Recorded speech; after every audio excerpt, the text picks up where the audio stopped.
people that we want to thank, and I apologize if I leave anybody out. But first of all, my mom, I'm here, she's upstairs with the baby, for being a tremendous help to us this whole week with everything. My mother-in-law for helping and setting up the Bris. My Aunt Debbie for also such a help. Aunt Susan and Uncle Alvin and Aunt Nan, they were all my aunts, were so helpful with everything. Frida Harris and Pam Lunzer, helping set everything up. Rafi and Miriam Rivka for just making everything look so beautiful.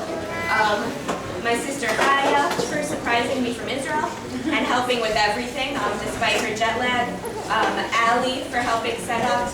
Chaim for all his help with the Shalom Zachar and all his support. And the whole Abrams family, really for doing everything with the Shalom Zachar. Thank you. And Robin and Daniel. Thank you guys. Okay. Oh, we also want to give a shout out to some important people who couldn't make it. Our siblings, Mike and Nomi, Natalia Merkel, and Aryeh. And our grandparents, Bubby Razi, Bubby Rose, and Grandma and Grandpa Berger. And of course, we remember our grandparents who are no longer with us.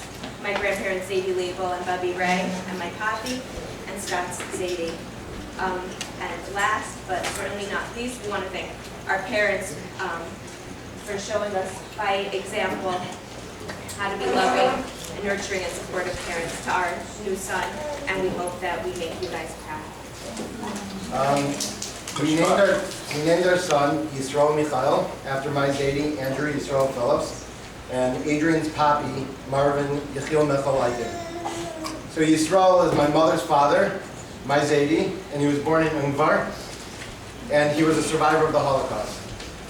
He came to America with nothing, and he met my Bubby in Chicago, and they got married, and he lived his entire existence to provide and protect for his daughters, and eventually all of their children. Although he died when I was only 3 years old, I have always felt a tremendous bond with my Zadie, because out of all of his grandchildren, 22, Nanahora, I was told that I'm the most... I was told that I'm a spitting image of him. They always said that if they were to have a son, he would look exactly like me. My Zadie was a very strong man, but he was gentle. A loving and caring husband, father, and grandfather. He started a family business from scratch to provide for his family long after he was gone. I know and feel that my Zadie is always watching over and protecting all of us. As he lived only for the sake of his family, may he watch over his children, grandchildren, and thank God great-grandchildren, and continue to shut nachas from all of us.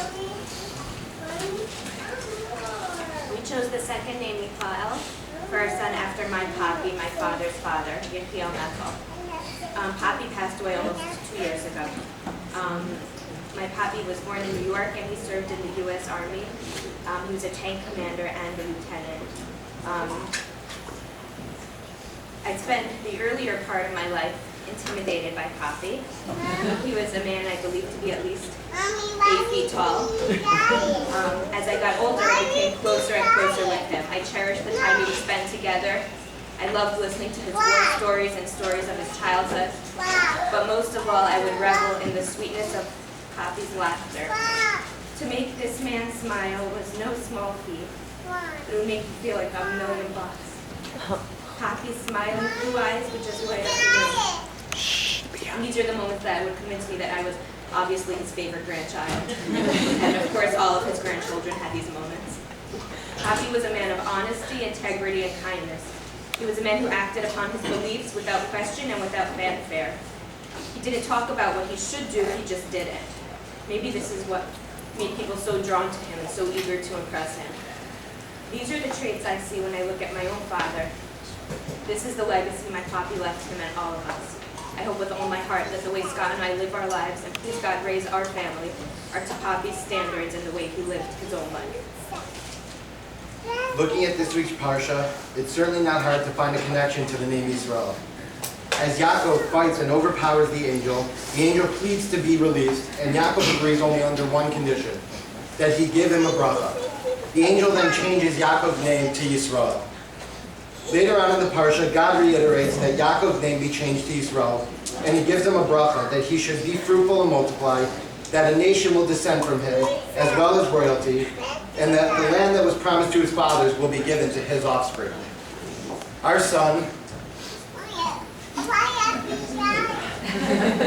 as we give you the name Yisrael Michael today, the bracha we give you is not only that of what Yaakov received from God, but may you also emulate the great qualities of the tremendous men that you have been named after.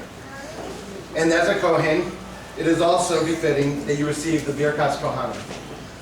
Yisin Elohim kefraim v'kiminasa, Yivarechecha Hashem v'yishmerecha, Ye'er Hashem panav elecha v'yichunecha, Yisa Hashem panav elecha v'yasem lecha shalom.